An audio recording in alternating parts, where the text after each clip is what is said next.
Hello students, study magic world YouTube channel पे आपका स्वागत है। हम लोग आज बेसिक इलेक्ट्रिकल इंजीनियरिंग स्टार्ट करने जा रहे हैं। ये इलेक्ट्रिकल इंजीनियरिंग सेकेंड सेमेस्टर का एक सब्जेक्ट है। बेसिक इलेक्ट्रिकल इंजीनियरिंग में हम लोग इलेक्ट्रिकल इंजीनियरिंग का जो बेसिक है उसके बारे में स्टडी करने वाले हैं। आइए देख लेते हैं कि हमारे सिलेबस में क्या क्या है। सिलेबस में पहले नंबर पे है ओवरव्यू ऑफ डीसी सर्किट। तो डीसी सर्किट का एक ओवरव्यू है। ओवरव्यू का मतलब कि डीसी है क्या, एसी क्या है, रेजिस्टेंस, इंडक्टेंस, कैपेसिटेंस क्या होता है, करंट कैसे फ्लो होता है, वोल्टेज क्या है, पोटेंशियल डिफरेंस क्या है, इन सब चीज़ों को हम लोग पढ़ेंगे। सेकेंड नंबर पे है DC circuit theorem. DC circuit theorem में कोई भी डीसी सर्किट दिया हुआ है, मतलब कोई वोल्टेज सोर्स है, उसके साथ रेजिस्टेंस लगा हुआ है या कोई भी और एलिमेंट लगा है, तो उसको किस तरीके से हम लोग सॉल्व करते हैं। पैरेलल कनेक्शन होगा रेजिस्टेंस का, सीरीज कनेक्शन होगा, क्या होता है पैरेलल कनेक्शन, क्या होता है सीरीज कनेक्शन, इन सारी चीज़ों को पढ़ेंगे। और थ्योरम पढ़ेंगे। थ्योरम में Thevenin theorem, Norton theorem, superposition theorem, maximum power transfer theorem, ये मेन थ्योरम्स है जिसको हम पढ़ेंगे। आराम से पढ़ेंगे, डोंट वरी, अभी एक ओवरव्यू है। तीसरे नंबर पे है वोल्टेज एंड करंट सोर्स। तो हम लोग वोल्टेज और करंट सोर्स का क्या कंसेप्ट है इसको पढ़ेंगे थर्ड चैप्टर में। चौथे चैप्टर में इलेक्ट्रोमैग्नेटिक इंडक्शन। तो ये एक टर्म है, विद्युत चुंबकीय प्रेरण, इलेक्ट्रोमैग्नेटिक इंडक्शन, ये क्या होता है हम लोग पढ़ेंगे। उसके बाद बैटरी के बारे में पढ़ना है। बैटरी का कंस्ट्रक्शन क्या होगा, कितने प्रकार का बैटरी होगा, प्राइमरी बैटरी क्या है, सेकेंडरी बैटरी क्या है, उसके अंदर जो केमिकल रिएक्शन हो रहा है वो रिएक्शन क्या हो रहा है, कैसे हो रहा है, इन सारी चीज़ों को पढ़ेंगे। नेक्स्ट है एसी फंडामेंटल्स। एसी मतलब अल्टरनेटिंग करंट फंडामेंटल। तो एसी यानी अल्टरनेटिंग करंट को जानने के लिए किन किन बेसिक चीज़ों की आवश्यकता है, किन किन जानकारियों की आवश्यकता है, उसको हम लोग यहाँ पे पढ़ेंगे। फिर सातवें नंबर पे एसी सर्किट के बारे में पढ़ेंगे। एसी सर्किट मतलब रजिस्टर, इंडक्टर, कैपेसिटर और साथ में एक एसी सप्लाई होगी, डीसी नहीं, अब एसी सप्लाई। अब उसमें उस सर्किट का क्या नेचर होगा, क्या प्रॉपर्टी है। रिजोनेंस भी हम लोग पढ़ेंगे। रिजोनेंस, इंडक्टर और कैपेसिटर जब आपस में कनेक्ट होते हैं तो उस कनेक्शन में रिजोनेंस की एक अवस्था आती है, उसको भी हम लोग एसी सर्किट में पढ़ेंगे। उसके बाद आठवें नंबर पे है हमारे पास वेरियस पावर प्लांट्स। तो डिफरेंट टाइप के जो पावर प्लांट्स हैं उसको भी पढ़ेंगे। चलिए स्टार्ट करते हैं। आज पहला चैप्टर है ओवरव्यू ऑफ डीसी सर्किट। तो डीसी सर्किट का ओवरव्यू हम लोग पढ़ने जा रहे हैं। तो इसमें सबसे पहले स्टार्ट करते हैं बेसिक से। तो इलेक्ट्रिसिटी और चार्ज का जो कंसेप्ट है इसको समझने का प्रयास करते हैं। तो इलेक्ट्रिसिटी और चार्ज को समझने से पहले हमको पढ़ना पड़ेगा कि हमारे पास जो भी पदार्थ हैं वो पदार्थ किस तरीके से बने होते हैं, उनका कंस्ट्रक्शन किस तरीके से होता है, तो ये पढ़ेंगे हम लोग। चलिए स्टार्ट करते हैं। देखिए, हमारे पास कोई भी पदार्थ होगा तो पदार्थ कणों से मिलकर बना होता है, और जो सबसे छोटे कण होते हैं पदार्थ के अंदर उसे हम लोग बोलते हैं परमाणु। तो सबसे पहले हम लोग देखते हैं कि परमाणु का स्ट्रक्चर क्या होता है। तो परमाणु के सेंटर में हमारे पास होता है प्रोटॉन और न्यूट्रॉन। प्रोटॉन क्या होता है, प्रोटॉन धनावेशित मूल कण है, फंडामेंटल पार्टिकल है क्या, जो कि परमाणु के बीचों बीच अर्थात नाभिक में पाया जाता है, और प्रोटॉन के साथ ही न्यूट्रॉन नाभिक में पाया जाता है। इसके चारों तरफ कक्षाएं होती हैं। ये जो कक्षाएं हैं या जिसको ऑर्बिट्स बोलते हैं, इसमें इलेक्ट्रॉन्स चक्कर लगाते रहते हैं। इसमें इलेक्ट्रॉन्स चक्कर लगाते रहते हैं, मतलब घूमते रहते हैं इस तरीके से डायरेक्शन में, और बीच में प्रोटॉन और न्यूट्रॉन है। प्रोटॉन पे क्या होता है, धन आवेश होता है, ये पॉजिटिव होता है। न्यूट्रॉन पे क्या होता है, ये न्यूट्रल होता है न्यूट्रॉन, इस पर कोई भी आवेश नहीं होता है, इस पर कोई भी आवेश नहीं होता है। और जो हमारे पास इलेक्ट्रॉन है इस पे ऋणात्मक आवेश होता है, माइनस आवेश होता है। ये बेसिक चीज़ आप लोग नोट कर लीजिए या इसको समझ लीजिए, ध्यान से देखिए। परमाणु है, परमाणु के बीचों बीच प्रोटॉन और न्यूट्रॉन दिख रहे हैं, चारों तरफ कक्षाएं हैं, इन कक्षाओं में इलेक्ट्रॉन चक्कर लगाते हैं, ठीक है। और प्रोटॉन धनावेशित कण है, न्यूट्रॉन पे कोई आवेश नहीं होता, और इलेक्ट्रॉन ऋणावेशित कण होता है। देखिए, अब क्या समझने की बात है, अब जो मैं बोलूँगा उसको समझिएगा आप। जो भी करंट का फ्लो होता है हमारे कंडक्टर के अंदर, कंडक्टर मतलब चालक, चालक मतलब जो कि करंट को फ्लो करा पाता है। तो करंट का फ्लो कभी भी होगा तो चार्ज की उपस्थिति के कारण ही होगा। चार्ज मतलब आवेश, करंट को फ्लो कराने के लिए आवेश की आवश्यकता हमेशा होगी। तो आवेश की आवश्यकता होगी तो कैसे क्या करंट फ्लो हो रहा है, इसका कंसेप्ट समझते हैं। सबसे पहले ये समझिए कि इस ब्रह्मांड में, इस सृष्टि में बहुत सारे पदार्थ पाए जाते हैं। तो इलेक्ट्रिसिटी के बिहाफ पे हम अगर डिवाइड करें तो हमारे पास 3 तरीके के पदार्थ देखने को मिलते हैं, कंडक्टर, इंसुलेटर और सेमीकंडक्टर। कंडक्टर की बात करते हैं तो विद्युत धारा को आसानी से अपने अंदर से होकर जाने देते हैं या विद्युत धारा को प्रवाहित होने देते हैं। इंसुलेटर, इसमें से कोई भी विद्युत धारा या करंट फ्लो नहीं होती, या दूसरे शब्दों में कहें तो ये अपने में से होकर करंट को फ्लो नहीं होने देते हैं। तीसरे नंबर पे सेमीकंडक्टर की बात आई। सेमीकंडक्टर मतलब अर्धचालक की बात कर रहे हैं। तो अर्धचालक क्या है? अर्धचालक के अंदर इलेक्ट्रॉन को या करंट को जो फ्लो कराने की क्षमता है वो कंडक्टर से कम होती है और इंसुलेटर से ज़्यादा होती है। मतलब ये बीच बीच का एक गुण दिखाता है। तो 3 तरीके की चीज़ों को हमने देखा, पदार्थ को देखा, कंडक्टर, इंसुलेटर और सेमीकंडक्टर। अब बात ये आती है कि आखिर में करंट को फ्लो करा रहा है हमारा कंडक्टर। तो कंडक्टर करंट को फ्लो करा रहा है तो उसके अंदर का मैकेनिज्म, क्रियाविधि क्या है? तो क्रियाविधि को हम लोग समझते हैं। सबसे पहले हमने परमाणु के बारे में समझ चुके हैं हम लोग। तो परमाणु क्या होता है? परमाणु इलेक्ट्रॉन, प्रोटॉन, न्यूट्रॉन से मिलकर बना होता है। परमाणु के केंद्र में नाभिक होता है, नाभिक में ही प्रोटॉन और न्यूट्रॉन होते हैं और नाभिक के चारों तरफ जो कक्षाएं हैं, जो ऑर्बिट्स हैं, उसमें इलेक्ट्रॉन चक्कर लगाते रहते हैं। जब हम कंडक्टर या चालक की बात करते हैं तो चालक वे पदार्थ होते हैं जिसके अंदर बहुत सारे ह्यूज अमाउंट में फ्री इलेक्ट्रॉन्स अवेलेबल हों, मुक्त इलेक्ट्रॉन। अब ये फ्री इलेक्ट्रॉन वाला कंसेप्ट क्या है सर, ये बताइए। तो मैं बताता हूँ फ्री इलेक्ट्रॉन्स का मतलब क्या होता है। उदाहरण के लिए मैं बात करता हूँ सोडियम की। अब सोडियम का परमाणु क्रमांक होता है 11। सोडियम का परमाणु क्रमांक 11 होता है। चलिए मैं बताता हूँ आपको। सोडियम मतलब Na, इसका परमाणु क्रमांक 11 होता है।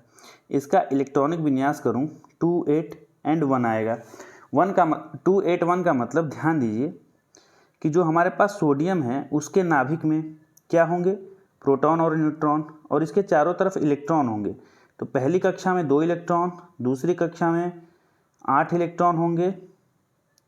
ठीक है, कितने हुए? 1 2 3 4 5 6 7 8, और तीसरी कक्षा में होंगे 1 इलेक्ट्रॉन। तो देखिए, अगर किसी भी परमाणु के बाहरी कक्षा में 4 से कम इलेक्ट्रॉन हो, ध्यान दीजिएगा, किसी भी परमाणु के बाहरी कक्षा में अगर 4 से कम इलेक्ट्रॉन होते हैं तो वो परमाणु अपने इलेक्ट्रॉन को त्यागने की क्षमता रखता है। अर्थात कोई भी परमाणु जिसके बाहरी कक्षा में 1 इलेक्ट्रॉन हो या 2 इलेक्ट्रॉन हो या 3 इलेक्ट्रॉन हो, मैं क्या कह रहा हूँ, 1 इलेक्ट्रॉन हो बाहरी कक्षा में या 2 इलेक्ट्रॉन हो या 3 इलेक्ट्रॉन हो, तो वो परमाणु चाहेगा कि जल्दी से इस इलेक्ट्रॉन से छुटकारा पा जाए या उस इलेक्ट्रॉन को निकालना चाहेगा। और अगर किसी भी परमाणु के बाहरी कक्षा में 4 से अधिक इलेक्ट्रॉन हो, 4 से अधिक इलेक्ट्रॉन का मतलब क्या हो गया? 4 से अधिक में 5 इलेक्ट्रॉन हो, 6 इलेक्ट्रॉन हो या 7 इलेक्ट्रॉन हो, तो इस तरीके के इलेक्ट्रॉनों की अगर संख्या होती है तो वो परमाणु इलेक्ट्रॉन को त्यागना नहीं चाहेगा। वो चाहेगा कि बाहर से हमको इलेक्ट्रॉन और मिल जाए। फिर से मैं रिपीट कर देता हूँ, किसी भी परमाणु के अंदर यह गुण पाया जाता है कि परमाणु के बाहरी कक्षा में अगर 4 से कम इलेक्ट्रॉन हो तो वो इलेक्ट्रॉन को निकालना चाहेगा, उसके अंदर इलेक्ट्रॉन को त्यागने की टेंडेंसी होगी। लेकिन अगर किसी परमाणु के बाहरी कक्षा में 4 से अधिक इलेक्ट्रॉन हो, अर्थात 5, 6 या 7 इलेक्ट्रॉन हो, तो वो परमाणु बाहर से इलेक्ट्रॉन को ग्रहण करने की क्षमता रखेगा। समझ में आया? तो जो भी चालक हमारे पास होते हैं उसमें इलेक्ट्रॉनों की अधिकता होती है। तो इलेक्ट्रॉनों की अधिकता इसलिए होती है क्योंकि उसके बाहरी कक्षा में 4 से कम ही इलेक्ट्रॉन होते हैं। 4 से जब कम ही इलेक्ट्रॉन होते हैं तो परमाणु इलेक्ट्रॉन को त्यागने की क्षमता रखता है। अब ये त्यागने की क्षमता रखता है तो किस तरीके से त्यागेगा? तो देखिए, जब इलेक्ट्रॉन को बाहरी कक्षा में जो इलेक्ट्रॉन है, इस डायग्राम में आप देखिए, यहाँ पे ये बाहरी कक्षा में आपको इलेक्ट्रॉन दिख रहा है एक, ये कब बाहर आएगा, रिलीज़ होगा। ध्यान दीजिए, बाहर से जब जो देखो इन्वायरमेंट में हमारे कुछ मात्रा में हीट तो ज़रूर पाई जाती है। उस हीट को जब एटम ये ग्रहण करता है तो एटम की बाहरी कक्षा ही जो है उस हीट को एब्जॉर्ब कर पाती है। जब हीट को एब्जॉर्ब कर पाती है तो हीट को एब्जॉर्ब करने के बाद बाहरी कक्षा में उपस्थित इलेक्ट्रॉन बाहर निकलने का प्रयास करने लगता है। जब बाहर निकलने का प्रयास करेगा तो इलेक्ट्रॉन तो फ्री हो गया। और इसी तरीके से सोडियम परमाणु, अगर मैं परमाणु की बात कर रहा हूँ तो एक सोडियम परमाणु की बात कर रहा हूँ, और सोडियम पदार्थ की अगर बात करूँ तो बहुत सारे पदार्थ होंगे ना, तो उसमें बहुत सारे पदार्थ का मतलब पदार्थ में बहुत सारे एटम्स होंगे। अब बहुत सारे एटम्स होंगे तो अपनी बाहरी कक्षा से जब इलेक्ट्रॉन को निकालेंगे तो सोडियम के पदार्थ में बहुत ज़्यादा फ्री इलेक्ट्रॉन रहेगा, अर्थात अब फ्री इलेक्ट्रॉन हो गया। और इलेक्ट्रॉन के वजह से ही करंट का क्या होता है, फ्लो। क्या होता है, करंट का फ्लो। किसके वजह से, तो जो भी कंडक्टर के अंदर फ्री इलेक्ट्रॉन होता है उसके वजह से। अब एक और एग्जांपल हम लोग लेके चलते हैं, देखते हैं। हमारे पास क्लोरीन है। क्लोरीन का जो परमाणु क्रमांक होता है वो 17 होता है। इसका इलेक्ट्रॉनिक विन्यास करें तो 287 आया। 287 का मतलब पहली कक्षा में 2 इलेक्ट्रॉन हैं, दूसरी कक्षा में 8 इलेक्ट्रॉन, और सबसे बाहरी कक्षा में 7 इलेक्ट्रॉन। अब आप बताइए 7 इलेक्ट्रॉन क्या है, 4 से बड़ा है ना। 7 इज ग्रेटर देन 4। तो इसका मतलब ये बाहरी कक्षा से इलेक्ट्रॉन को निकालेगा नहीं, ये चाहेगा कि एक इलेक्ट्रॉन इसको और मिल जाए और ये 7 का 8 हो जाए। कोई भी परमाणु अपना अष्टक पूरा करना चाहता है, इलेक्ट्रॉन निकाल के या फिर इलेक्ट्रॉन ग्रहण करके, वो किसी भी तरीके से अपना अष्टक पूरा करना चाहता है। क्लोरीन में देखा हमने कि बाहरी कक्षा में 4 से अधिक इलेक्ट्रॉन हैं, तो ये इलेक्ट्रॉन को निकालेगा नहीं। अब इलेक्ट्रॉन बाहर से ग्रहण करके अपना अष्टक पूरा करने का प्रयास करेगा। जब अष्टक पूरा करने का प्रयास करेगा तो अब क्या होगा, ये कोई इलेक्ट्रॉन रिलीज नहीं करेगा। इसका मतलब कोई भी मुक्त इलेक्ट्रॉन नहीं होगा, अर्थात जब मुक्त इलेक्ट्रॉन नहीं होगा तो विद्युत धारा को फ्लो नहीं करा पाएंगे। तो इसलिए क्लोरीन क्या होता है, इंसुलेटर होता है। क्या होता है, इंसुलेटर होता है। समझ में आया। अर्थात करंट को फ्लो कराने के लिए किसी भी पदार्थ में मुक्त इलेक्ट्रॉन या फ्री इलेक्ट्रॉन की आवश्यकता होती है। चलिए, इतना समझ में आया होगा। अगर कन्फ्यूज़न होता है तो एक बार फिर से वीडियो को रिवाइज करके देखिएगा। बेसिक कंसेप्ट है कैसे करंट फ्लो होगा, उसके लिए जो बेसिक कंसेप्ट है वो मैं बता रहा हूँ। तो करंट फ्लो होने के लिए किसी भी पदार्थ के अंदर मुक्त इलेक्ट्रॉन, फ्री इलेक्ट्रॉन होने चाहिए। अच्छा, जो बाहरी कक्षा में इलेक्ट्रॉन है उसको मुक्त होने के लिए जो एनर्जी चाहिए, वो एनर्जी इन्वायरमेंट में उपस्थित जो हीट है उससे मिलती है। उस हीट से थर्मली एक्साइटेड इलेक्ट्रॉन्स होते हैं। समझ में आया। चलिए अब इसको रीड करते हैं एक बार, क्या लिखा हुआ है, ध्यान देते हैं हम लोग। कोई पदार्थ छोटे छोटे कणों से मिलकर बना होता है जिसे परमाणु कहते हैं। परमाणु इलेक्ट्रॉन, प्रोटॉन एंड न्यूट्रॉन से मिलकर बना होता है। सामान्यतः कोई भी परमाणु विद्युत उदासीन होता है। विद्युत उदासीन होने का मतलब उस पर कोई भी चार्ज नहीं होता है परमाणु पर। किस अवस्था में, तो सामान्य अवस्था में, क्योंकि उसके नाभिक में उपस्थित धनावेशों की मात्रा उसकी कक्षा में उपस्थित ऋणावेशों के बराबर होता है। तो इसमें ये लिखा है बेटा कि सामान्य अवस्था में अगर कोई परमाणु है तो उसके नाभिक में जितना धन आवेश रहेगा, धन आवेश मतलब प्रोटॉन, प्रोटॉन पे ही तो धन आवेश होता है, तो जितना प्रोटॉन है, जितना धन आवेश है, उतना ही ऋणावेश होता है सामान्य अवस्था में। और जब धन आवेश और ऋणावेश की मात्रा बराबर हो गई तो आपस में कैंसिल आउट करके जीरो अर्थात न्यूट्रल हो जाता है। अब देखिए, उदासीन परमाणु के लिए क्या होगा, धनावेश बराबर ऋणावेश होता है। धनावेश मतलब पॉजिटिव चार्ज, ऋणावेश मतलब नेगेटिव चार्ज। देखिए यहाँ उदाहरण लिए हैं हम, सोडियम का ही एग्जाम्पल लेके चले हैं, इसको मैं अभी समझाया हूँ आपको। तो इसका जो इलेक्ट्रॉनिक कॉन्फ़िगरेशन या इलेक्ट्रॉनिक विन्यास जो है वो 2, 8 एंड 1 होता है। 1 बाहरी कक्षा में उपस्थित इलेक्ट्रॉन है, और नाभिक में देख रहे हैं तो नाभिक में 11 प्रोटॉन, 12 न्यूट्रॉन दिख रहे हैं। और ये सामान्य अवस्था की बात है, तो विद्युत उदासीन ये परमाणु है। क्योंकि देखिए, इसके सोडियम का परमाणु क्रमांक 11 है, और 11 का मतलब 11 ही इलेक्ट्रॉन भी है, और 11 आपको नाभिक में प्रोटॉन भी दिख रहा है। न्यूट्रॉन का बेटा इफेक्ट नहीं पड़ता, न्यूट्रॉन पे कोई भी आवेश नहीं होता है। आवेश जो होता है वो प्रोटॉन और इलेक्ट्रॉन पे ही होगा। चलिए नेक्स्ट देखते हैं हम लोग। अगर बाह्यतम कक्षा या आउटर मोस्ट शेल में उपस्थित इलेक्ट्रॉन को पर्याप्त ऊर्जा मिले तो वो अपनी कक्षा छोड़कर मुक्त हो जाएगा। इस मुक्त इलेक्ट्रॉन को हम कंडक्शन में प्रयोग में लाते हैं। वही मैंने बोला ना कि कभी भी करंट को फ्लो कराने के लिए या जब भी चालक की बात करते हैं तो उसमें फ्री इलेक्ट्रॉन्स की आवश्यकता होती है। और वो फ्री इलेक्ट्रॉन्स कहाँ से मिलेंगे? जब हम किसी भी परमाणु की बाहरी कक्षा में उपस्थित इलेक्ट्रॉन को एनर्जी प्रोवाइड कराएंगे तो एनर्जी पा के परमाणु के बाहरी कक्षा में उपस्थित इलेक्ट्रॉन मुक्त हो जाएगा। अब नेक्स्ट देखिए, मुक्त इलेक्ट्रॉन विद्युत चालक या इलेक्ट्रिसिटी में पार्टिसिपेट करता है। तो किसी भी पदार्थ के अंदर जो फ्री इलेक्ट्रॉन्स होते हैं वही इलेक्ट्रिसिटी या करंट को फ्लो कराने में पार्टिसिपेट करेंगे। अगर किसी पदार्थ में फ्री इलेक्ट्रॉन नहीं है तो करंट को फ्लो नहीं करा सकता। ये बेसिक कंसेप्ट है आपका। नेक्स्ट देखिए, देखते हैं। अब कुछ चीज़ें मैंने अभी डिस्कस की हैं उसको ही हम लोग देखने वाले हैं। मेटल्स के बाह्यतम कक्षा में 1 से लेकर 3 इलेक्ट्रॉन होते हैं। मैंने कहा जो भी चालक है, चालक का मतलब जिसमें फ्री इलेक्ट्रॉन्स अवेलेबल रहे। फ्री इलेक्ट्रॉन्स अवेलेबल का मतलब बाहरी कक्षा से इलेक्ट्रॉन मुक्त हो पाए। तो देखिए 4 से कम इलेक्ट्रॉन रहेगा तो बाहरी कक्षा से इलेक्ट्रॉन मुक्त हो सकता है। इसीलिए लिखा हुआ है कि मेटल्स यानी चालक के बाह्यतम कक्षा में 1 से लेकर 3 इलेक्ट्रॉन होते हैं। सामान्य रूम टेम्परेचर पर कुछ थर्मली जनरेटेड का मतलब रूम टेम्परेचर पे हीट को पाकर, मतलब उस हीट एनर्जी को एब्जॉर्ब करके इलेक्ट्रॉन पाए जाते हैं। उस हीट को एब्जॉर्ब करके बाहरी कक्षा के जो इलेक्ट्रॉन्स हैं वो फ्री हो जाते हैं। इन्हीं के वजह से चालकों में करंट फ्लो होता है। ठीक है, चलिए ये कंसेप्ट उम्मीद करता हूँ आपको क्लियर हुआ होगा।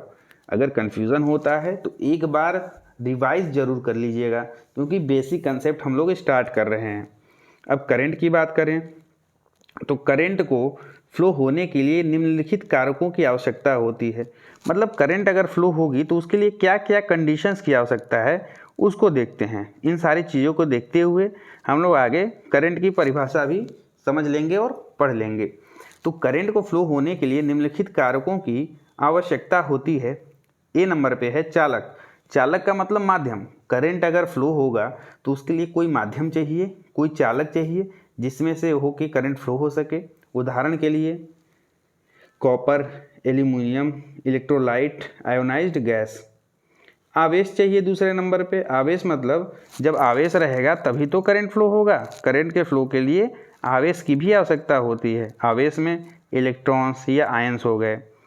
सी नंबर पे है विभवांतर, वोल्टेज। तो वोल्टेज क्या होता है हम आगे पढ़ेंगे। अभी बस अभी ये समझ लीजिए कि वोल्टेज की भी आवश्यकता पड़ती है। वोल्टेज एक प्रकार की ऊर्जा है, ऐसी ऊर्जा जो इलेक्ट्रॉन को फ्लो कराता है। अगर फ्री इलेक्ट्रॉन रहेगा तो ऐसे अपने आप ही थोड़ी मूव करने लगेगा। फ्री इलेक्ट्रॉन होगा और उसको एक निश्चित दिशा में मूव कराने के लिए, अर्थात करंट फ्लो कराने के लिए एनर्जी देने की आवश्यकता होती है। उसी एनर्जी को हम लोग वोल्टेज के नाम से जानते हैं। इसको अभी डीप में और आगे हम लोग समझेंगे। अब पहले हम लोग देखते हैं करंट की परिभाषा। तो ये करंट की जो परिभाषा है ये आप लोग पढ़ रहे होंगे, बहुत पहले से जानते होंगे कि आवेश प्रवाह की दर विद्युत धारा कहलाती है, या फिर आवेशों, आयनों के एक निश्चित दिशा में प्रवाहित होने की दशा इलेक्ट्रिसिटी कहलाती है। अब मैं जो बात बताने जा रहा हूँ इसको ध्यान से सुनिएगा। अब इमेजिन करिए कोई चालक है, कोई कंडक्टर है। कंडक्टर में फ्री इलेक्ट्रॉन होंगे, थर्मली जनरेटेड, मतलब रूम के टेम्परेचर पे उपस्थित हीट को एब्जॉर्ब करके फ्री हुए इलेक्ट्रॉन, उन्हें बोलेंगे थर्मली जनरेटेड इलेक्ट्रॉन। तो किसी चालक के अंदर अगर थर्मली जनरेटेड इलेक्ट्रॉन्स हैं तो नॉर्मल कंडीशन में मान लो चालक रखा हुआ है, कोई भी चालक का मतलब उदाहरण ले लो एल्यूमिनियम। एल्यूमिनियम का एक टुकड़ा रखा हुआ है तो उसके अंदर फ्री इलेक्ट्रॉन्स होंगे कि नहीं होंगे? तो हाँ, बिल्कुल होंगे। तो अभी किस तरीके से उनकी गति होगी? फ्री इलेक्ट्रॉन अगर हैं तो क्या कर रहे होंगे? तो भाई एक एग्जांपल देता हूँ आपको मैं। अगर किसी भी क्लास में अगर आप हो, पढ़ाई कर रहे हो, टीचर नहीं होता तो पीछे मुड़कर बात करते हो, कोई किधर भी जाके उठ के चला जाता है, मतलब बेमतलब का काम होता है जिसका रिजल्टेंट कुछ नहीं है। लेकिन अगर वहीं टीचर आ जाए तो टीचर आने के बाद क्लास में एक डायरेक्शन मिल जाती है आपको, और सभी लोग बिल्कुल सामने देखते हो, टीचर की बातों को सुनते हो, या अभी मैं आपको ऑनलाइन पढ़ा रहा हूँ तो सभी लोग जो भी इस वीडियो को देख रहे होंगे वो बिल्कुल कंसंट्रेट करके मेरे शब्दों को पकड़ने का प्रयास कर रहे हो, मतलब आपको डायरेक्शन मिल गई है कि सर की बातों को सुनना है।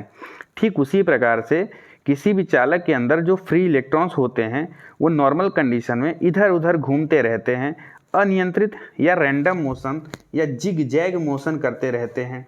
लेकिन चलिए मैं समझाता हूँ आपको। मान लो हमारे पास कोई भी कंडक्टर है, तो जो इलेक्ट्रॉन होंगे फ्री इलेक्ट्रॉन, उनकी डायरेक्शन ऐसे रैंडम होगी। देखिए रैंडम मतलब किधर भी मूव कर रहे हैं, इलेक्ट्रॉन की दिशा कहीं भी है, किधर भी मूव कर रहे हैं, आपस में टकरा रहे हैं या वो दिक्कत में आ रहे हैं। लेकिन अगर करंट जो फ्लो हो रहा है, उस करंट फ्लो में क्या होगा कि इलेक्ट्रॉन की एक निश्चित दिशा हो जाती है, सारे इलेक्ट्रॉन्स की एक निश्चित दिशा हो जाएगी। देख रहे हैं कि दिशा निश्चित हो गई दूसरे फिगर में, पहले फिगर में कोई दिशा निश्चित नहीं है, दूसरे फिगर में इलेक्ट्रॉन की दिशा निश्चित हो गई है। तो जब इलेक्ट्रॉन की दिशा निश्चित हो गई है तो इसी निश्चित दिशा में जब इलेक्ट्रॉन प्रवाहित होने लगता है तो इसी कंडीशन को करंट बोलते हैं। क्या बोलते हैं? इसी कंडीशन को जब किसी भी चालक के अंदर फ्री इलेक्ट्रॉन एक निश्चित दिशा में गति करने लगे। ठीक, और एक और परिभाषा जो कि सभी लोग जानते हो, आवेश प्रवाह की दर विद्युत धारा कहलाती है। उम्मीद करता हूँ कि आपको क्लियर हो रहा होगा कंसेप्ट। धीरे धीरे हम लोग क्लियर करते चलेंगे इन्हीं सब चीज़ों को बिल्कुल ईजी वे में, और धीरे धीरे पढ़ते पढ़ते बेसिक से स्टार्ट करेंगे और आसान शब्दों में। ऐसा जो लैंग्वेज है आपको बुक से नहीं पढ़ाया जाएगा, बुकिश लैंग्वेज कहीं से नहीं मिलेगा आपको, मैं गारंटी देता हूँ। फिलहाल बस बातों को सुनिए, बिल्कुल एग्जैक्ट बातें हैं, एक्सपीरियंस है मेरा, मैं उसको बता रहा हूँ, ध्यान से सुनिए और समझिए। चलिए आगे बढ़ते हैं। इसमें और है परिभाषा एक, आवेशों आयनों के एक निश्चित दिशा में प्रवाहित होने की दशा इलेक्ट्रिसिटी कहलाती है। इंग्लिश में क्या बोलेंगे? द टेंडेंसी और condition of directed flow of charges. Directed flow of charges का मतलब किसी एक निश्चित दिशा में फ्लो होने की कंडीशन की बात हो रही है। Is known as electric current. तो किसी निश्चित दिशा में आयन या इलेक्ट्रॉन के फ्लो होने की दशा ही इलेक्ट्रिसिटी कहलाती है। अब जो डायग्राम है इसको ध्यान दीजिए। तो डायग्राम में आपको दो डायग्राम दिख रहा है। इन दोनों डायग्राम में सबसे पहला वाला जो डायग्राम है, इसमें इलेक्ट्रॉन रैंडम मोशन कर रहा है।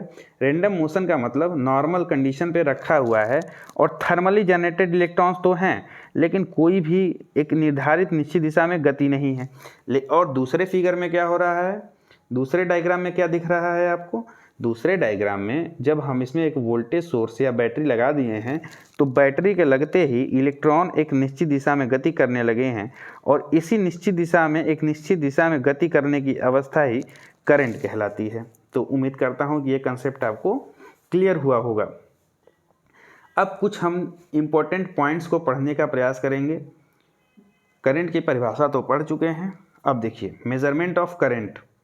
तो आवेश प्रवाह की समय दर, अर्थात एक सेकेंड में आवेश की कितनी मात्रा फ्लो हो रही है कंडक्टर से होकर, उसे ही इलेक्ट्रिक करंट बोलते हैं।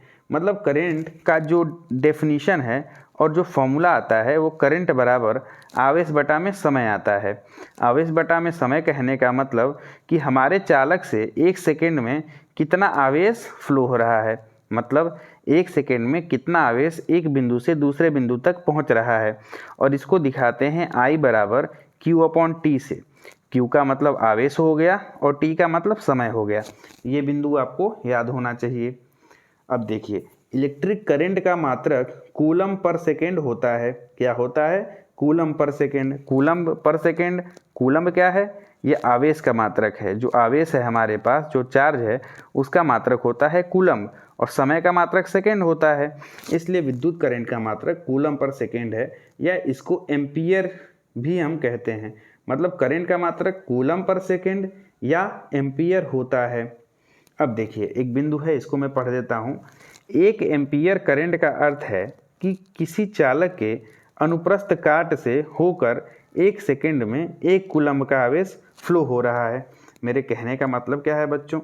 अगर मेरे पास कोई चालक है, ये कंडक्टर है, और मैं कह रहा हूँ कि इससे 1 एम्पियर की विद्युत धारा फ्लो हो रही है, इसका मतलब इसका अनुप्रस्थ काट मतलब ये वाला एरिया, तो इसी से होकर आवेश आगे बह रहा होगा।